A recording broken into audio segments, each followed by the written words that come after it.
It was supposed to be just a fun sparring match, at least, that's what Billionaire Tycoon and Brazilian Jiu-Jitsu Black Belt Ethan Cross thought when he invited a Janitor to roll with him on the mats of his private gym.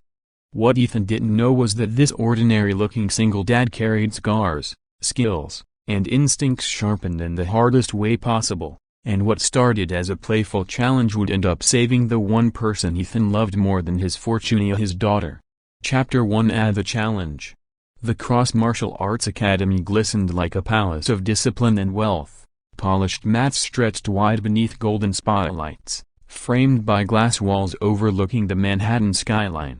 Inside, men in crisp white gis whispered when Ethan Cross walked in, his black belt tied neatly around his waist. He was a legend in both the boardroom and the dojo, one of the youngest billionaires in America, known for buying out corporations, breaking competitors, and bending life to his will.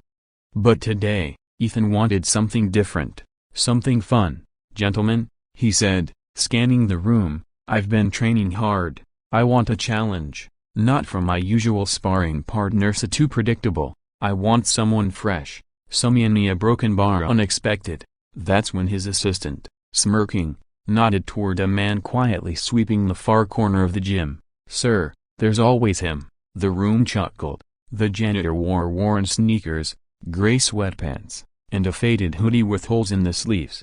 His mop bucket squeaked across the mats as he avoided eye contact. "That's Daniel," the assistant said. "Single dad, works nights here to keep the lights on. Pretty sure he wouldn't last 5 seconds against you." Ethan's lips curved into a grin. "Perfect, bring him over." Chapter 2: The Single Dad. Daniel Hayes wasn't used to attention. At 38, he lived paycheck to paycheck, raising his 12-year-old son, Luke, in a cramped apartment a few subway stops away. Life hadn't been kind. His wife had passed when Luke was just a toddler, and every day since, Daniel had balanced survival with fatherhood. But hidden beneath the quiet janitor's exterior was a past no one in the gym could imagine. Years earlier, Daniel had served as a combat medic in the army. Along the way, he'd trained in martial arts, and not for sport, but for survival. Jiu-Jitsu, boxing, Krav Maga, whatever kept him and his brothers alive in hostile territory. He never flaunted it, he never bragged, he simply carried it like an invisible armor. So when Ethan Cross called him onto the mat, Daniel wanted to refuse. "Sir, I'm just here to work," he said, clutching his mop. Ethan smirked. "Come now, it's only for fun. You roll with me a few minutes, I'll pay you triple tonight's shift. Easy money." Daniel glanced at the watching crowd. Smirks, laughter, eyes ready to see him humiliated. He sighed. His rent was due. Luke needed new shoes. "A broken bar fine," he said. Chapter 3: The Match. They faced off under the lights. Ethan loosened his shoulders, radiating confidence. Daniel simply stood still, hands open, breathing steady. "Don't worry," Ethan said. "I'll go easy." The bell rang. Ethan lunged, gripping Daniel's sleeve. In one swift motion, Daniel countered, redirecting his weight, flipping the billionaire onto the mat with a technique so clean it silenced the room. Gasps, disbelief. Ethan scrambled up, cheeks red, ego stung. He attacked again, harder. Arm drag, sweep attempt. Daniel flowed like water, neutralizing every move, until Ethan tapped out, and again, and again.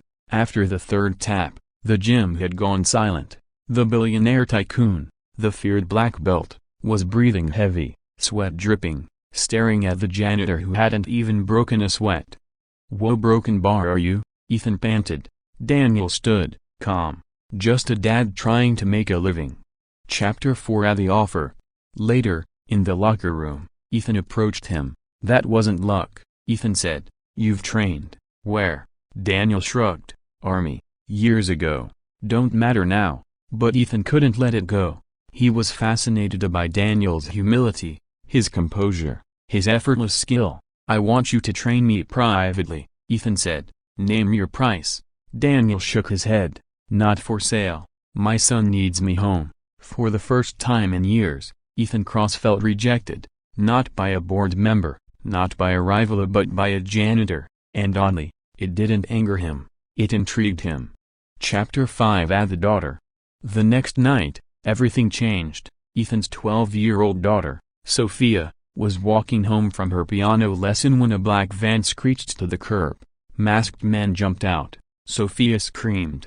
Within seconds, she was dragged inside and the van peeled away into the night. By the time Ethan got the call, his world collapsed. The kidnappers wanted money of $50 million wired by dawn. But money couldn't buy calmness, couldn't buy strategy. Ethan, the man who crushed enemies in boardrooms, was trembling, and in his desperation, only one face came to mind. Chapter 6 At a Call. Daniel was finishing his shift when his phone buzzed. Unknown number. Mr. Hayes. Ethan's voice cracked through the speaker. It's my daughter. They've taken her. I don't know who else to call. Daniel frowns. You need the policia. No, Ethan snapped.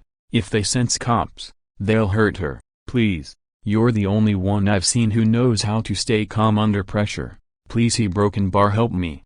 Daniel closed his eyes. He'd promised himself never to go back into the shadows of violence. But this wasn't about war. This was about a child, and Daniel knew what it was to be a father terrified for his kid. Where do we start? Daniel said. Chapter 7 At the Hunt. Through shaky breaths, Ethan explained. GPS ping from Sophia's phone. Last seen in an abandoned warehouse on the docks. Daniel grabbed his old backpack, still packed with medical supplies, rope, and a worn combat knife. He hadn't touched it in years. Tonight, he would. Stay behind me, Daniel instructed as they approached the warehouse. No matter what. Inside, shadows moved. Voices. The kidnappers were armed. Daniel's pulse slowed. His training took over. Quiet steps. Silent takedowns. One by one, he disarmed and subdued them, using chokeholds, locks, leverage. He flowed like in the sparring match, but now, the stakes were life or death. Ethan watched, stunned. The janitor moved like a ghost, every move precise, every strike controlled. Finally, they reached a locked room. Daniel kicked it open. And there was Sophia, tied to a chair, tears streaking her face. "Daddy!" she cried. Ethan rushed forward, sobbing as he untied her. But before relief could settle, another masked man burst from the shadows, gun raised. Instinct roared through Daniel. He lunged, disarmed him, and in a heartbeat had the man unconscious on the floor. Silence, heavy, final silence. Sophia was safe. Chapter 8 At the Truth. Back outside, under the cold night sky, Ethan held his daughter tightly, tears soaking her hair. He turned to Daniel, voice trembling. You saved her. You saved my whole world. Daniel simply nodded, quietly checking Sophia for injuries. Why a broken bar? Why do you do this? Ethan asked. You could be a fighter, a champion, a millionaire yourself. Why live like this? Daniel finally met his eyes.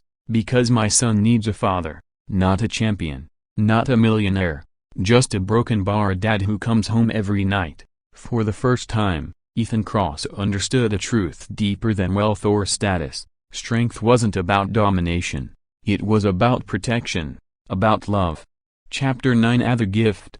A week later, Daniel returned to work. Same mop, same hoodie, same quiet smile. But when he entered the gym, whispers followed him. Respect replaced mockery. And in the corner, Ethan stood waiting, Sophia beside him. Mr. Hayes, Ethan said, his voice carrying humility rarely heard from him. I owe you a debt I can never repay. But I want to try. He handed Daniel an envelope.